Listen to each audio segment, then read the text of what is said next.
So I think one of the areas that I would say we've been focusing on as a manufacturer is around collaboration and alignment. And I believe that in general, as an industry, we've begun better than where we started from. And maybe except for Christina's organization, the rest of the organizations represented on here, we have specific activities that ourselves, as the Boeing company, we're in partnership with in all the different regions. And it's all focused on safety. Now, with that being recognized as the collaboration and alignment, the area that gets to the next level of that is with some of the things we've talked about here in terms of what to measure and the data and things like that. Those things we found they're good. And it helps us to, especially when we talk about allocating resources and budget, it gives us a sense of measurement. But the gaps that we're seeing is really around the how-to. So a lot of the measurement and a lot of the different things that we're doing so far has gotten us to be better at recognizing the what. So what's missing, what are the gaps, and all those various things. But the areas that seems it's the next level to really collaborate on and align on is on the how. There was the comment around, the wealthier, companies or versus those that don't have as much. That's been some of those areas that we're seeing in that some of the more, I'll call them privileged organizations would typically tend to have either enough people or resources to go figure out the how. But then when you start reaching out to some of the less privileged, it's really difficult to get to that point of the how. And so we believe to get to this point of zero fatalities is coming together, aligning on how to help those various organizations to get to that point. Thank you, Kay.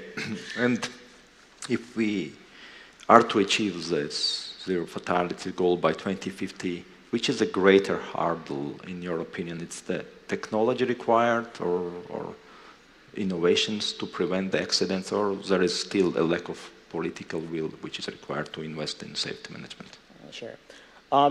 Definitely as a manufacturer, I would like to think it's technology. So we can obviously sell our technologies, but really it is the political will. And it's not a political will maybe necessarily the way that when we hear politics that we think about it, like just governments. I'll use a somewhat simplistic example, cars and seatbelts. There is political will to drive individuals to use seatbelts in most states, and that helps during accidents. Most of us would agree on that. But it's still the political will for a parent to, when they're driving, to demonstrate that, to wear their seatbelts. So their kids, seeing that the parents are wearing the seatbelts, as they grow up, they will wear their seatbelt.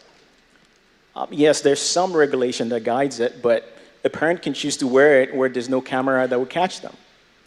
So even when we talk about the politics of it, it's not just the regulations created by the states or even an enterprise or a manufacturer in the case of the Boeing company. There's still some level of individual responsibilities and the mentorship of showing folks what it means to them. And it's that political will of driving that I would say is core in terms of this. Because you can have so many of the regulations and the rules, if it's not being modeled, and if people don't see the how to, then there's the opportunities to really support this goal of zero fatalities will be very difficult to achieve. Thank you, Kay. Thank you. Very, very good parallel with the car and the Bingham model. But still, I mean, in terms of implementing those regulations as well, you should have a political will to implement. It's not only having regulations, but also to be willing to implement that part as well, right? Most definitely, and the technology comes with it. Yeah. I mean, right, the seat belts that I mentioned, it's a technology, material science, and everything. It comes with it. Even, I don't know if people even remember, as I was thinking about this conversation, there used to be, I think, Hondas and Toyotas, they used to have the seat belts that when you sit in, you don't have a choice. It belts you in. I think it was maybe 15, 20 years ago. I don't think they make those anymore. So the technologies could help drive to it, but then individuals and obviously the systems around them still needs to have that political. Thank you, thank you. Now I turn to Captain Christina. As an advocate for air crash victims' families, you see also the human tragedy when the aviation system experiences a failure, an accident. In an era of increasing automation, how do we ensure that the zero fatalities vision remains focused on the victims and the families rather than just becoming a corporate KPI? Okay, thank you very much. But before I answer that question, I would like to say a few things. First of all, I would like to apologize because I'm a little bit nervous. I'm an airline captain and I'm used to having my audience behind and in front.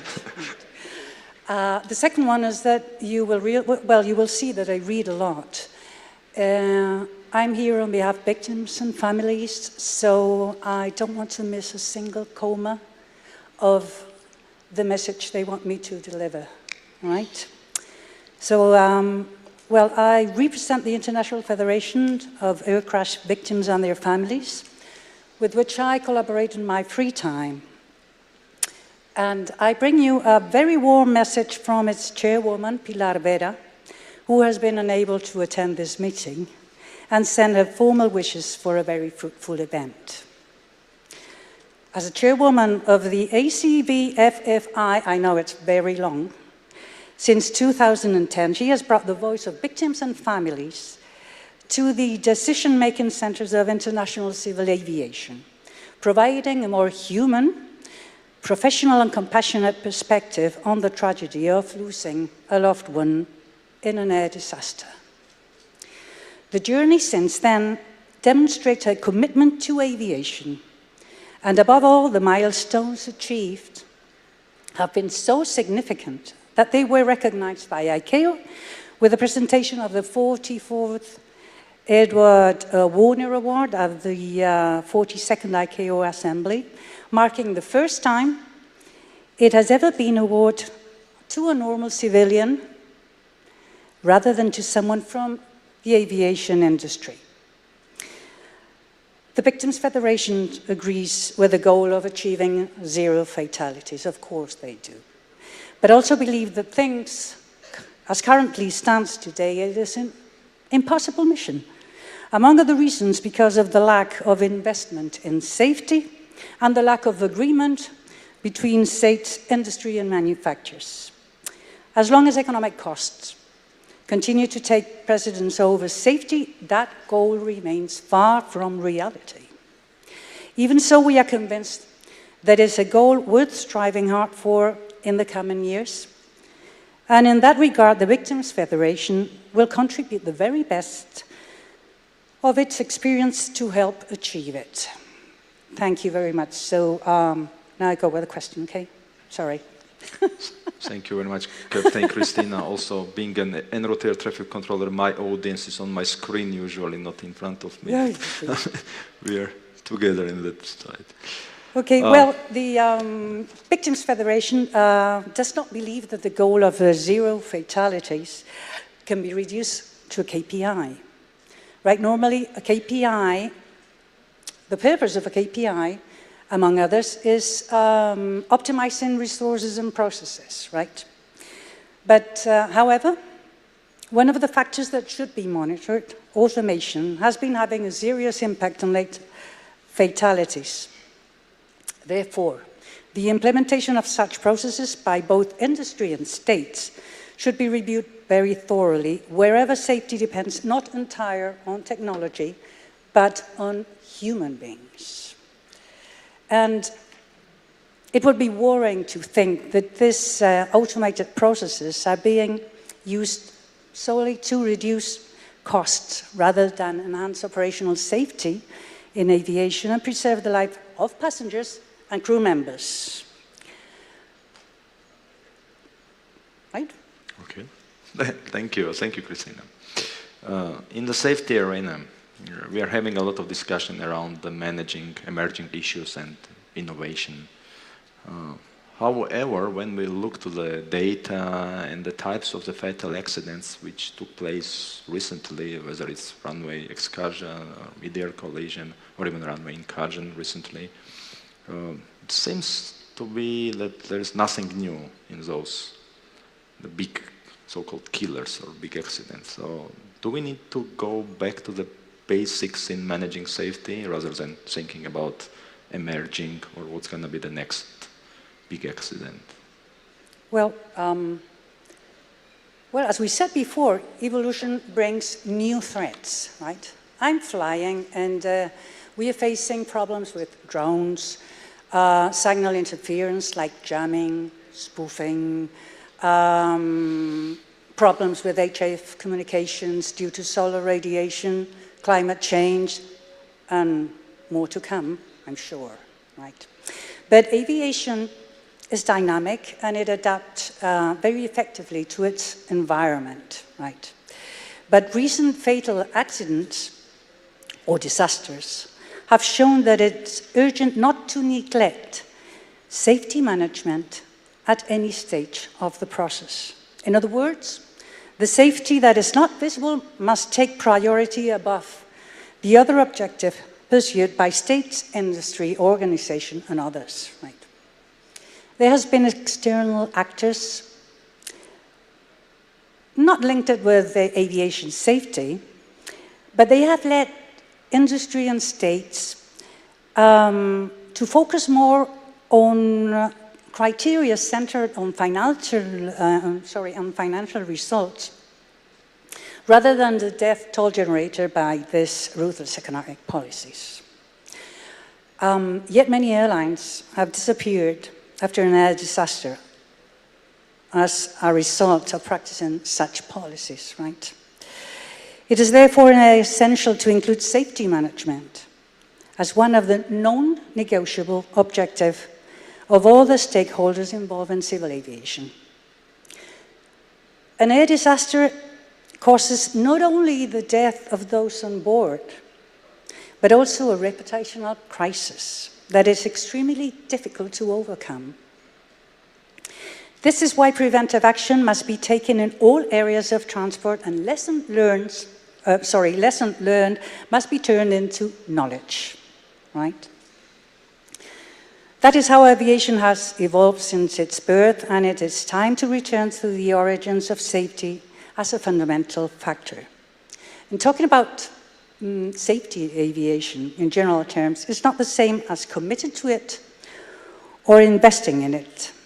So in Victims Federation, we call on all stakeholders involved in aviation to do more than just talk about safety. Invest in it, right?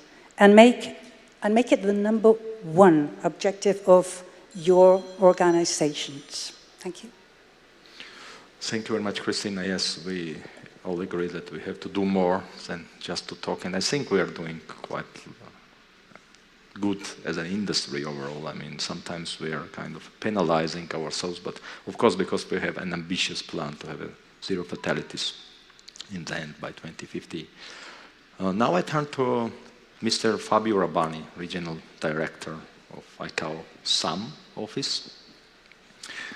One of the components for preventing the fatal accidents or serious incidents is accident investigation, and I know that ICAO has paid a lot of attention to that. But as recent GASP document and also the document which was produced in some region, regional safety plan for some, highlighted that there is a still lack globally of capacity for accident investigation. There are states which have lack of capacity in that domain, but also there are states who have already established accident investigation independent bureaus, but still they don't have enough capacity for timely investigation or timely reporting or producing the report. It has been highlighted several times, not only on ICAO level, but also I know that IATA flagged that in different meetings. So knowing that so many states still globally, and not only in some region, struggle to justify the financing of a permanent accident investigation body, and especially that's relevant for the smaller states with small operations. Is it time to look for a different kind of ways to assist states in increasing their accident investigation capabilities? And if so, in your opinion, Fabio, what could those ways be? Thank you, Levin. Good afternoon, everyone. I would like to start by thanking the Kingdom of Morocco for this wonderful, wonderful organization. We couldn't have asked for better hosts, and thank you all for your attention and time.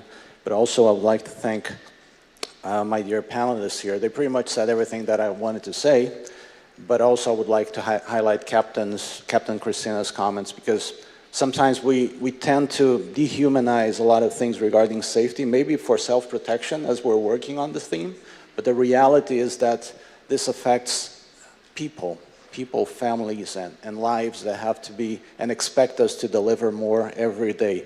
And before answering your question directly, Levan, one thing that's very important for us is acknowledging that there's also wisdom on the long-term aspirational goal regarding safety.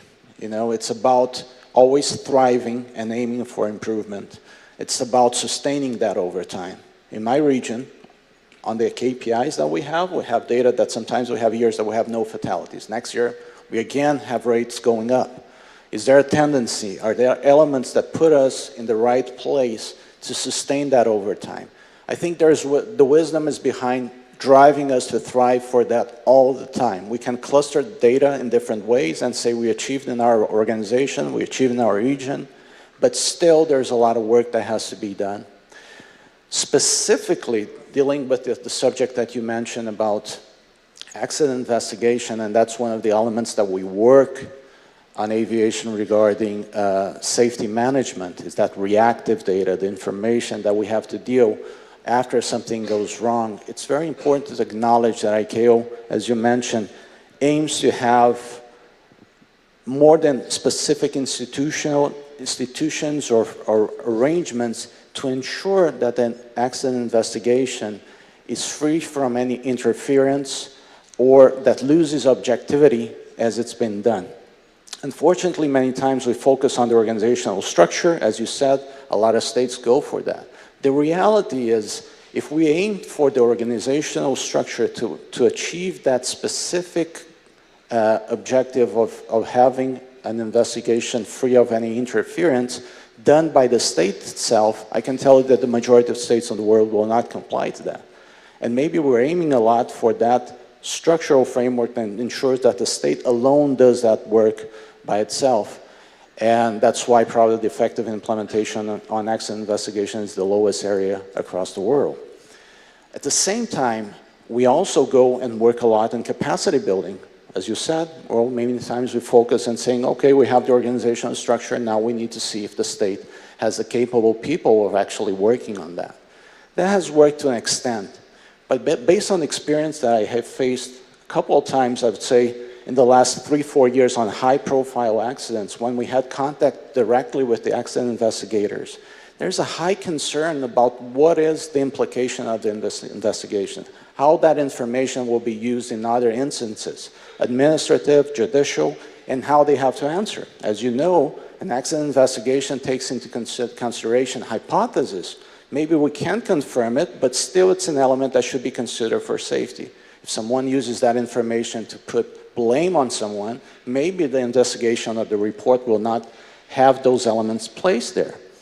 So one first first element to the question, and sorry for all this introduction, is actually being able to have the right legal framework in our states, not only for the organizational part, but actually to ensure that any coordination and collaboration with the judicial or other instances does not interfere by any means in the structure or the carry out of the investigation. So that's one of the elements that we have been working now more with our states, because legal frameworks are not changed for specific elements. Usually they're holistic reviews, but we're trying to ensure that that protection is more clear. The other element, which is already an ICAO provision, is regarding the delegation. As I was mentioning, a state by itself trying to address these elements, very difficult. But we already have those instruments placed. We have a lot of investigations that are carried out with the manufacturers. We have accident investigations dealing with other states that could participate or entities. But we're not talking about the ad hoc coordination. We need to establish better, well-structured agreements that ensure that the state readiness for an unfortunate event has the proper elements and responsibilities, ensuring the accountability framework is very clear, but also that the resources and the capabilities on the different instances or entities are clearly established.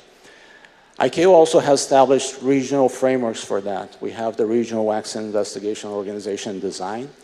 I think it's a design or an element in place that has great opportunities to generate benefits. It's still on the way. I wouldn't say, including our region, we have a mechanism, but honestly, to activate that and ensure during an accident that the regional organization is ready to be deployed or get the other states involved, it's still a challenge. And this is one of the elements where I think ICAO could focus more. And I believe CDI has in their strategic plan, one of the focus is how do we support the regional organizations? And this is something that we have to be key, have to take into consideration. We have had great examples in our own region, South America, where CDI projects, regional projects on safety management, as you mentioned in the beginning, and oversight, have been very successful with the support of the states because they trust that the framework, the processes, and how the work is done is proper. So the states also support and they see the value added from those elements. So this kind of collaborative approach with different entities and ensuring that the clear responsibilities are covered on the legal framework, on the regulatory framework, and that it's worked together with different stakeholders is fully implemented. One last point here, and it's not necessarily only about accident investigation, and it's something that we are taking on as a regional office, and I've seen other regional offices also focusing, is really on the opportunities to work with different technologies now. Just last week, I was having a meeting with the Undersecretary and the DG of a state, and they were very provocative, if I might say, in saying that, you know, we're seeing that the certification processes are not altogether adding all the value that we wanted, or it's not compensating with all the resources that we were applying to that. And that was something that, for me personally, I said, well, I always thought the certification process in any area was very important because it actually guides all the oversight that we do afterwards, right? But they were provoking that in the sense saying, you know, we're doing so much paperwork and going back and forth so we can finally say you're certified, and then we go do the oversight and nothing's implemented again. So we should focus more on the oversight. So one thing that we realize is that the artificial intelligence, not only for the regulatory side, but also for the oversight, is being used in different ways already by some states. And this year, we're carrying out some capacity building in our region, and I'm inviting all of you to support us as well. Let's try in our region and see if it works. But actually, to really build awareness and put an element of clarity about how to use artificial intelligence on regulation, certification, and oversight as well. Thank you very much, Fabio. It's very interesting to talk to you on these topics. And since you represent one region and you very well outlined what's happening in the region and your success stories there, but I think we can do or how can we improve, I would say, that feedback loop, that the success story or the failure in the region is somehow shared in between the different regions, and those, I don't know, lessons which were learned are also shared to the other regions and the states, that we can then prevent the fatal accidents in other states or the regions. So what is your, I mean, what we don't want to have, that there is an accident, there is an investigation, and then there is this, the whole loop is closed. We have then the preventive actions, but then it's kind of localized somewhere in the region, and then we don't have an opportunity to share this information, or it's somewhere forgotten. I don't know. What's your point on that? Yeah, this is an interesting point. You mentioned a feedback loop, right? And we're very good at reporting, but maybe we're not feeding correctly. And I'll give you examples, clear examples of what happens on layers, on national, regional, and global. So we do have any accident investigation or any activity, any data that's proactive as well, should be feeding within a national level a system that we're now calling maybe a state safety program, but we're capable of analyzing and taking action based on that. The state safety program in the absolute majority of the states is also something that we're still thriving to achieve and having that fully implemented. That's one challenge. On the regional level, we have mechanisms that are in place, such as the regional aviation safety groups. And again, I can use the example of the Americas, which was the first regional aviation safety group that was implemented worldwide, that actually takes that information, carry out projects, specific projects, but also reports to their navigation commission in ICAO, and also can provoke standard setting on global level. So these elements, you know, on national, regional, and global level should be feeding that loop. But we see challenges. As I mentioned, the SSP is a big challenge in many states. In our region, we're focusing more and more on risk-based approach, focusing on risk assessment before trying to have the full loop implemented. I'll give you an example regarding our ROSG, Regional Aviation Safety Group. I think it was the only example that we had that actually drove for the change in the standard on Annex 6 regarding operations, which was on reducing the threshold, the weight threshold for aircraft to have flight data recording, for example. It took 6 years to go through that process. We've been reporting in the past, well, not this year, but previous 5 years, issues regarding turbulence and weather-related events. We were reporting that. We now have a priority established within ICAO regarding this. And these elements are important, but they need to have the proper response. We need to find ways to actually build that capacity to have the work done on these institutional levels, activating proper and not passive work, but actually an active work done by different stakeholders. I need to mention also that ICAO also, the Annex 13 also has the safety recommendations of global concern. If you go to the website, we have about 400 of those. Who's reading them? Who's looking into them? Who's taking action based on them? So I think these are just comments I'm making, that we have a lot of reporting ways, but still there is no real processing or a risk-based approach to actually take action on that.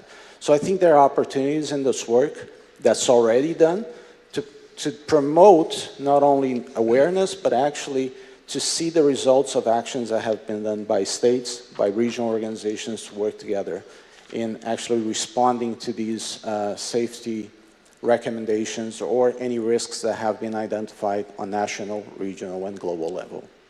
Thank you very much, Fabio. Thank you for your interesting thoughts. We came almost to the end of this panel. It's still 4 minutes left. I have few questions in my stash here, but as I promised to the audience, and there was a promise from the previous panel as well, so I still want to give at least one delegate an opportunity to ask for a question. I don't know what's the setup, but I mean, if there is a question. Yes, I see a gentleman there. Can we have a mic for a question? I can give you my mic. But I don't know whether it works or not.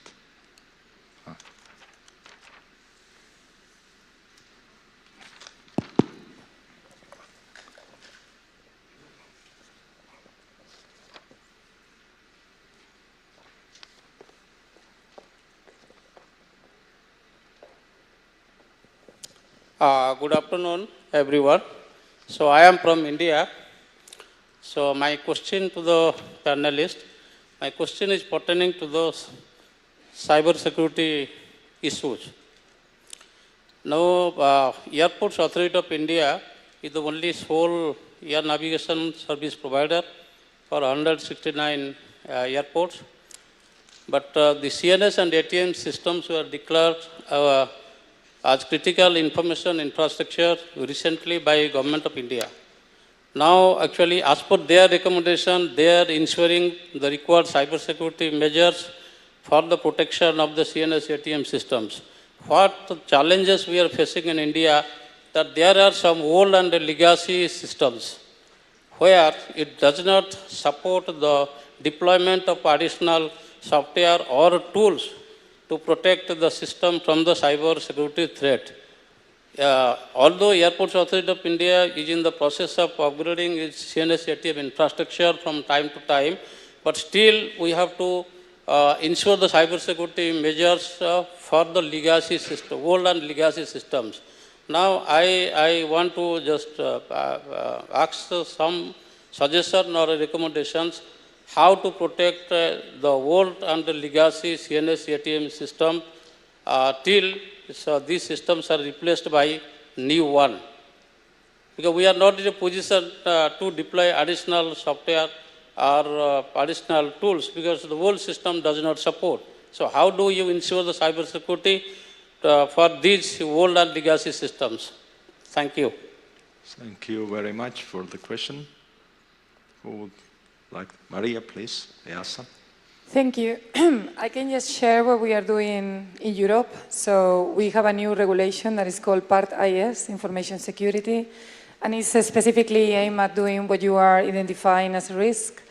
So each company, being an airport, a navigation service provider, airline, need to have an ISMS in place that is aimed at identifying any risks that may come from a cyber security point of view, and then identify the mitigation measures and do basically the same thing that we do with a kind of traditional SMS, but specifically pointing at cyber security threats. So this, of course, is a new regulation. We are going through implementation right now in the different organizations, and we are learning as we speak. There is a proportionality issue to think about, but overall it's a robust way to identify risks posed by cybersecurity, mitigate, and as we were saying before, close the loop, learn from it, and avoid it from happening. Thank you. Thank you very much. I will take only one because I have 9 seconds left. Please, Kay. Yeah, just real quick, just from the manufacturer's standpoint. So we do take into considerations legacy systems, I think, like you're referring to, and continuously check for those. It goes back to a little bit of the comment I made earlier on around the collaboration. It will be good when our systems are truly interconnected and we're learning. I think it was mentioned by Fabio, where that loop that brings the learnings back in. To understand some of those things, what our various different organizations bring is perspective. The manufacturer's perspective is different. All our different organizations' perspectives are different. But when we come together, we truly then can understand the systemic impact. From the point of view of where we are, we do account for those things. We do testing and various things like that.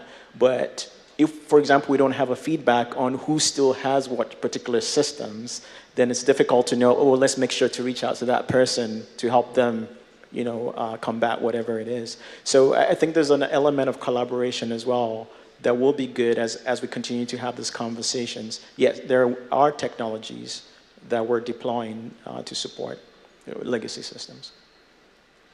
Well, thank you very much, Kay, and thanks to all the panelists. I didn't start with the thanksgiving, but I have to thank the ICAO Secretariat. I have to thank Moroccan authorities, the Kingdom of Morocco, for being a great host. Thanks for giving me this privilege to moderate the panel. I see it's flashing in the red now, so I even don't have the time to sum up the discussions we had, but I think the discussions were really interesting and captivating. So I appreciate your presence, your very interesting discussions we had, and thank you very much for attention. Please join me in a big round of applause to our great panelists and speakers.